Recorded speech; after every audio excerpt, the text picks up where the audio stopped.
and welcome to the Cornwall Reports news briefing for Wednesday, the 11th of March. The local media headlines today.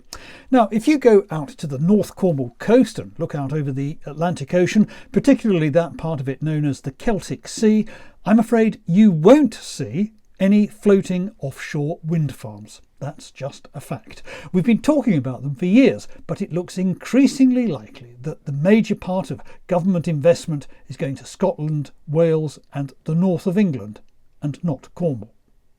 So why does Cornwall have a council-owned company costing taxpayers millions of pounds to promote an idea which, if it ever does happen, is still going to be many years in the future?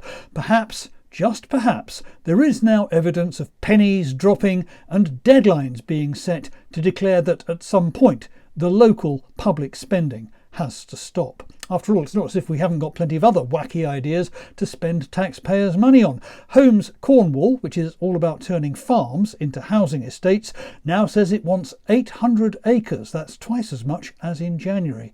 And where do you go to the doctor if you live in Polruan? The battle for the local surgery is about to get a bit more intense. The BBC had an update on Cornwall's role so far in the latest war in the Middle East.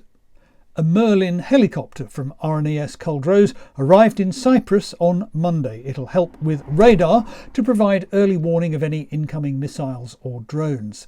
Greatest Hits Radio said South West Water is preparing to pay penalties for the problems it faced during Storm Goretti earlier this year.